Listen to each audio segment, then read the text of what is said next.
Okay, the next target we're going to work with is a hook right behind the jaw. Now, we've seen this many times in knockouts in boxing. Okay, it doesn't jerk the head too much because it's right near the neck, so the neck is protecting it, the head from rotation. There's a famous fight, I think it was the second UFC, where Tank Abbott was fighting someone, and he clipped the guy right behind the jaw with his haymaker coming across there. Wildest knockout I've seen. The guy just folded back on his legs and everything. It was quite crazy. But as you're moving around with this, you can reach right around and you can hook right back into it and come right around, okay? That's it. And you could even do it while you're evading a strike. Yeah. You could just duck right under the strikes and then come right up and around with that. So this target here, hard to get to because most of the times when a boxer's in the stance, they got the shoulder up. Even Muay Thai, they keep the shoulders up. So put your shoulder, yeah, you're not going to get this target. So, but that's why we gave you the eye target. Okay, when the arm is ducked down like you just threw a punch, then you can come right across with that strike to get behind the jaw. This is the root of the facial nerve, and it works out pretty good.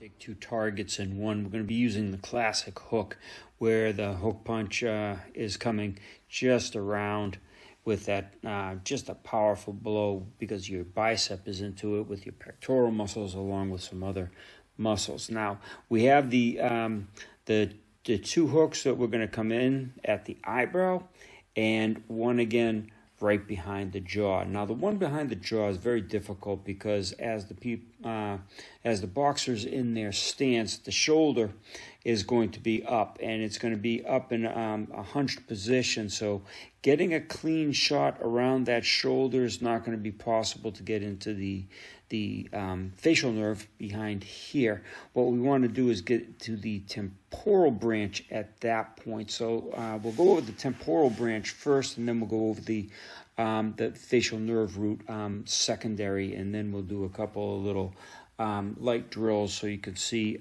all the actions coming from the people that were training that day in the dojo. So again, let's get into this. Let's get rid of the skin here. Let's go up to the eyebrow first. That's the one we connected. Now you'll see that that's a big nerve, okay? And it's got a lot of connective capabilities. This nerve right in through here, this is the temporal branch of the facial nerve. And you've got a lot of powerful action that you can catch right here. Now, you've noticed in prior tapes, especially the 10 most important points that I like, the top 10, and also the self-protection tape, we came down so your trajectory was like going down toward the nose, and that's going to pin that nerve right against the eyebrow structure. So let's get rid of the connective tissue here. Connective tissue, and yeah, we'll get rid of the muscular tissue too. So you can see that there's that hollow pocket right in back where the nerve, the facial nerve, the temporal branch of the facial nerve is highly exposed back there and able to be pinched. Now, the reason why that works well is because when you strike this down toward the nose, whether it's down and through here or up and through here, doesn't really matter too much. What happens is that the nerve here gets pinched right against the bone, okay? And this is, let's catch this here. Let's get rid of this pen here so you can see the bone structure here. You got the zygomatic bone here, and you also have the frontal bone here. So two powerful structures. You can pinch that nerve across. So the classic hook punch will come right around and catch that right back in, and that's your trajectory. You want to go in a little bit more first. You don't just want to be superficial, and that's where a lot of people with the slapping action of basically don't get that nerve to work for them because they don't cut deep enough in. As we can see let's get rid of that, okay? And you can see you're going to have to come behind that just a little bit more to catch it. All right, so let's get that pen off there. Let's clear it.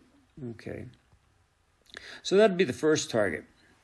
Going into the second target is the root of the facial nerve, which is going to be right back in through here. You'll see the facial nerve here, and then it branches off into the superior division and also the inferior position. Let's back this out a little bit, and you can see that branches down into the mandibular branch. You see also it branches, if I can catch it just right. We've got to zoom in. There we go. And to the buccal branch as well. But you've got this facial nerve root right in through here that you want to catch, but look at all the other nerve branches you're going to catch with that. And again, the reason that is going to work is it sends an acute shock because you bang it right up against the back of the jawbone here, the mandible, okay, and it's going to cause quite a disruption on the nerves, as you've all seen many, many times in so many different films.